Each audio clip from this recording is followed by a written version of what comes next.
You've walked past 10,000 pigeons in your life, maybe more. They're on the sidewalk, on the statues, fighting over a dropped French fry outside the train station. They are possibly the most common bird you will ever see. So here's a question that's going to bother you for the rest of the day. Have you ever, even once, seen a baby one? Stop and actually think about it. Tiny pigeons. Fluffy little pigeon chicks waddling after their parents the way you've seen baby ducks or baby chickens. You haven't. Almost nobody has. And cities are absolutely packed with these birds. So where are all the babies? The obvious answer is that there just aren't many. Maybe pigeons barely reproduce. Maybe most of their chicks die. Maybe the babies are so fragile they get hidden away and rarely survive. It feels like the kind of thing that would explain why you've never seen one. But that's not quite right. In fact, it's almost the exact opposite of the truth. Pigeons are not struggling to reproduce. They are one of the most successful breeding animals on the entire planet. A single pair can raise up to 6 broods in a year. In a warm city with a steady food supply, they'll breed in every season, including the dead of winter. There is no shortage of baby pigeons. At any given moment, there could be hundreds of them within a few blocks of where you're standing. You just can't see them. And the reason why is hidden in something that happened thousands of years before cities even existed. To understand where the babies are, you have to understand what a pigeon actually is, because the bird pecking at crumbs on the pavement is not really a city animal. Not originally. That bird is a rock dove. Its scientific name is Columba livia, and its ancestors didn't live in cities at all. They lived on cliffs. For hundreds of thousands of years, wild rock doves nested on the sheer faces of sea cliffs and rocky mountain crags across Europe, North Africa, and South Asia. Steep stone walls, hundreds of feet up, crevices and ledges and dark little pockets in the rock where no predator could reach. That was home. A fox can't climb a vertical cliff. A cat can't get to a ledge halfway up a sheer rock face. So the rock dove evolved to tuck its nest into the highest, most inaccessible cracks it could find and raise its young where almost nothing could touch them. Now look at a modern city.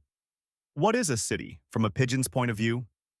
It's a mountain range made of concrete, window ledges, the undersides of bridges, the steel girders inside railway stations, air conditioning units, rooftop gaps, church towers and parking garages, and the hollow spaces behind storefront signs. To us, these are just buildings. To a rock dove, every one of them is a cliff. A perfect, predator-free, man-made cliff. So when pigeons moved into our cities, they didn't change their behavior at all. They did exactly what they'd always done. They found the highest, most hidden ledges they could reach, and they built their nests up there, completely out of human sight. You don't see baby pigeons on the ground for the same reason you wouldn't have seen them on a sea cliff. They were never supposed to be down there in the first place. But that's only half the story, because plenty of birds nest up high, and you still see their young eventually. Baby robins, baby sparrows, baby crows. They leave the nest looking obviously young. And here's where the pigeon does something genuinely strange. A baby pigeon is called a squab. And when a squab hatches, it is one of the most helpless creatures in the bird world. It comes out blind, nearly naked, with just a thin coat of scraggly yellow down. It can't walk. It can't fly. It can't even regulate its own body temperature. It just sits in the nest, completely dependent on its parents, a wrinkled, almost reptilian little thing that honestly does not look much like a pigeon at all. And then it grows. Fast. Faster than almost anything you'd expect. Most small songbirds leave the nest in about 2 weeks. A baby robin is out and hopping around your lawn before it's a month old, still obviously a fluffy, awkward juvenile. But a squab stays hidden in that nest for 4 to 6 weeks, sometimes longer. The parents keep them up there, fed and sheltered, through the entire ugly duckling phase. And by the time a young pigeon finally leaves the nest and steps out into the world, it has already reached nearly full adult size. Think about what that means. The squab doesn't come out as a recognizable baby. It comes out looking like a slightly scruffier version of every other pigeon on the street. The feathers are all there, the body is full-sized. The only real giveaway is subtle.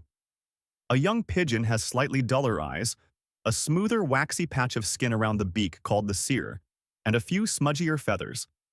Differences you would never notice unless you were a pigeon expert standing 2 feet away.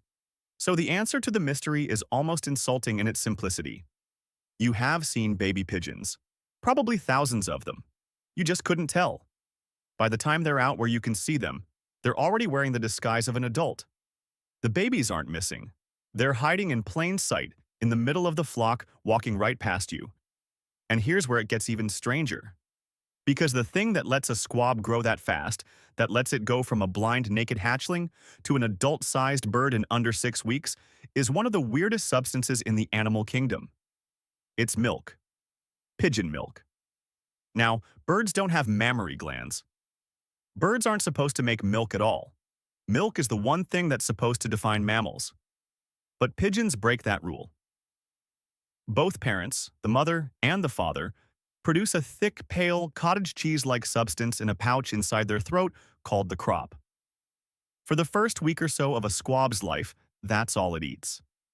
The parents pump this milk directly into the baby's mouth, and it is not a weak imitation of milk. It is rich. Pigeon crop milk is loaded with protein and fat, far more concentrated than cow's milk or human milk. In 2011, a researcher named Megan Gillespie and her team at Deakin University in Australia sequenced the genes behind it and published their findings in the journal BMC Genomics. What they found was remarkable. Pigeon milk isn't just food.